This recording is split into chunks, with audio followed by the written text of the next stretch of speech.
राष्ट्रवादी कांग्रेस के all India अल्पसंख्यक के अध्यक्ष शब्बीर विद्रोही जी के यहाँ आज हम आए हैं उनसे रूबरू होने के लिए। हमारे बहुत अच्छे पुराने अजीज दोस्त है, बुजुर्ग है, हमारे सलाहकार हैं।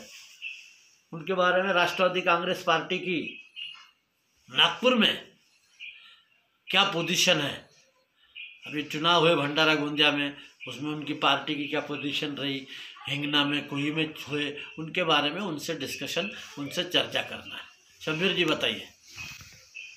पहले तो आपके दर्शकों का अभिवादन और आपके आगमन का स्वागत करते हुए मैं अपनी बात को आगे बढ़ाता हूँ। धन्यवाद। आपका प्रश्न जो है वो राजनीतिक प्रश्न, पार्टी में नीति और सिद्धांत के साथ नेता। आज हमारा नेता जो है जेल में है, जो विदर्भ में के दो ही नेता माने जाते हैं, एक आदरणीय प्रफुल्ल पटेल जी और दूसरे अनिल देशमुख जी।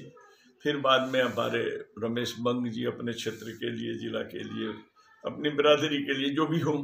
तो नेताओं के जो था, एक जमाना था जब हमारे पास नेता में पराथे साहब जैसे नेता थे, हमारे साथ में और भी बहुत बड़े नेता थे, मेघे साहब थे, हाँ, जो भी आप है।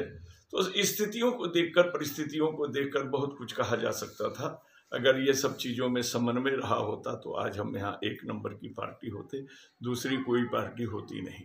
सबसे बड़ी बात जो आप कह रहे हैं, नागपुर शहर पर अगर बात किया जाए तो हमारे नागपुर शहर में हमारे राष्ट्रवादी के लोगों को भी वोट कांग्रेस को देने की आदत है, क्योंकि एमपी में उन्हीं का कैंडिडेट रहता है, एमएलए में उन्हीं का कैंडिडेट रहता है, कारपोरेशन में भी पूरे क्षेत्रों में हमारे कैंडिडेट नहीं रहते हैं। अलायंस करें तो 10-12 हमको प्रभाग मिलते हैं, 2-4-5 मिलते हैं, इससे ज़्यादा मिलते नहीं हैं। तो आदमी जब लड़ता है तब बढ़ता है।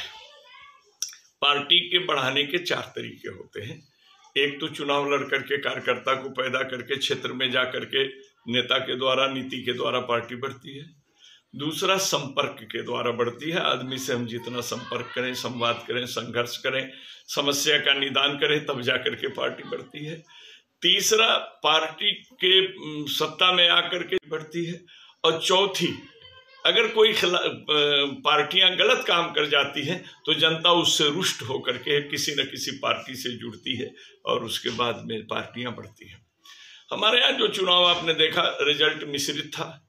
कुही में भी हमारे 4 आए, 2 हमारे 11 वोट से, कुछ वोट से हारे। और वहाँ के लोगों से चर्चा करने पे पता चला कि हमारे यहाँ भी रावण को मारने में जिस तरह विभीषण का हाथ था, उसी तरह पार्टी के अंदरूनी मामले का हाथ है। लोगों का कहना है, हमारा कहना नहीं है। चाहे आप उसके बारे में पत्रकार हैं तो जांच कीजिए। तो अक्सर हमने देखा है कि आपसी विवाद जो है कहीं ना कहीं बढ़ने से रोक देता है।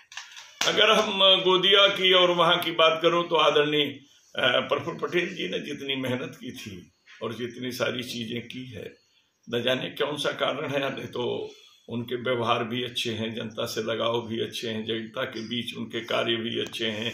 यहाँ तक कि धान खरीदारी केंद्र से लेकर हर चीज़ों में उन्होंने अच्छा काम किया है। अब चूँकि हम तो उधर केवल एक दिन अपने निजी काम से गए थे, कोई आजकल प्रचार और भाषण भूषण तो हो नहीं रहा था कोरोना काल के कारण। जहाँ भी इकट्ठा होते थे तो आदरणीय प्रफुल्ल जी के व्यक्तिगत व्यवहार और उनके अच्छे कार्यों के सराहना के बीच में भी वो खुद मेहनत करते थे। मगर आज जो रिजल्ट आया, हम गोंदिया में 2nd पोजीशन पर आए, हम भंडारा में 3रे नंबर पर आए। तो ये सब चीज़ों को देख करके ये लगता है कि हमें कहीं ऐसा तो नहीं लगता कि जो हम समझौतावादी बन करके कांग्रेस के साथ जो पार्लियामेंट या विधानसभा लड़ने का काम किया है, उसका नतीजा इधर आया है। क्योंकि इस चुनाव में कांग्रेस भी अलग लड़ी है, हम भी अलग लड़े हैं, हर दल अलग अलग लड़े हैं। तो इसका नतीजा तो कोई ऐसा नहीं दिख रहा कि कहीं आदमी दिशा भ्रमित हो गया हो और इसके कारण हम थोड़ा सा पीछे रह गया। आपके वो गोपाल अग्रवाल साहब कांग्रेस के विधायक थे जिस समय हमारे नेताजी को पार्लियामेंट के कैंडिडेट थे।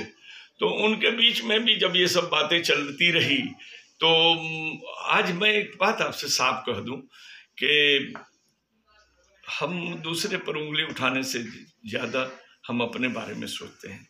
कहीं ना कहीं हमसे कमी तो है। वो कमी क्या है कि हमारे नेता का विचार जनता तक पहुंचाने की मशीनरी में कमी है, या जनमानस की समस्या को छुड़ाने के लिए जो हमारी टीम है वह उन मुद्दों पर लड़ना बंद कर दी है, या उन चीज़ों को लेकर चलना बंद कर दी है, या चल रही है तो ठीक से नहीं चल रही है। ये आदरणीय प्रफुल्ल भाई पटेल के साथ बैठ करके एक समीक्षा की जाएगी कि कारण क्या है, क्योंकि अभी 2 साल बाद जो है बड़े इलेक्शन का मामला होगा, तो हमको तो अनुभव के आधार पर चलना पड़ेगा। आपके प्रश्न पर उचित है और आपका ये सवाल बिल्कुल सही है कि जब हम वहाँ पार्लियामेंट में लड़ते हैं, 2 विधायक हमारे हैं, सारी चीज़ें हैं, मगर क्या कमी है ये तो सोचना पड़ेगा। क्या जातिगत भावनाओं का मामला है या कुछ और मामला है? वैसे हमारे नेता जो है वो सभी धर्मों का अच्छा सम्मान करते हैं, उसमें तो कोई दिक्कत है नहीं। एक आखिरी क्वेश्चन शब्बीर भाई से, भंडारा गोंदिया के बारे में नागपुर में कभी भी बाद में आके चर्चा कर लेंगे। हमारे आकलन के हिसाब से विदर्भ की जनता, एससी समाज हो, बौद्ध समाज हो या मुस्लिम समाज हो, ये अभी तक राष्ट्रवादी से नहीं जुड़ पाए हैं पूरे दिल से। शब्बीर चचा विद्रोही 15 साल से राष्ट्रवादी में, आज राष्ट्रीय अध्यक्ष है। मुस्लिम कार्यकर्ता बहुत है, प्रकाश गजबे को एमएलसी बनाया गया, लेकिन उनका सबका फायदा नहीं दिख रहा पार्टी में मुझे। उसके बारे में आप क्या कहेंगे चचा? देखिए, आपका प्रश्न बड़ा मार्मिक है, लेकिन एक बात आपसे साफ कह दूं कि ये सरकार बनने के बाद पूरे भारत के मुसलमान अल्पसंख्यक विभाग आदरणीय पवार साहब की तरफ देख रहा है, मगर पवार साहब खामोश हैं। एक बात। दूसरी चीज, आप कह रहे हैं कि जुड़े नहीं हैं। देखिए, जुड़ने का मामला होता है समस्याओं के लिए लड़ने का। आज की परिस्थिति ऐसी हो गई है कि सच अगर हम बोलें तो कुछ और बात आएगी। मुंह में और झूठ बोलने की मेरी आदत नहीं है।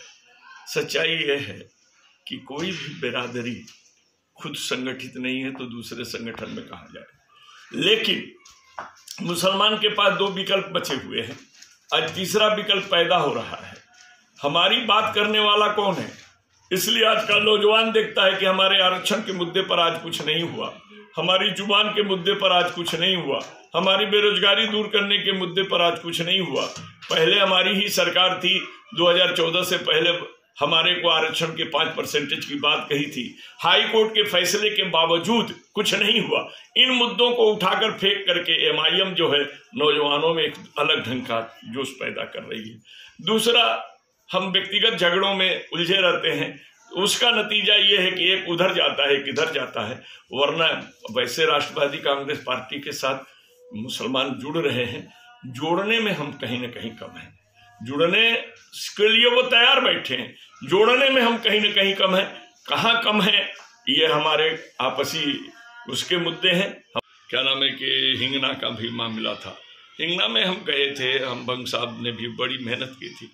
आजकल आप देख रहे हैं वोट जो है दो तीन प्रकार के हो गए हैं। विचारों के वोट हैं, व्यवहारों के वोट हैं, अब व्यापार का भी वोट हो गया है।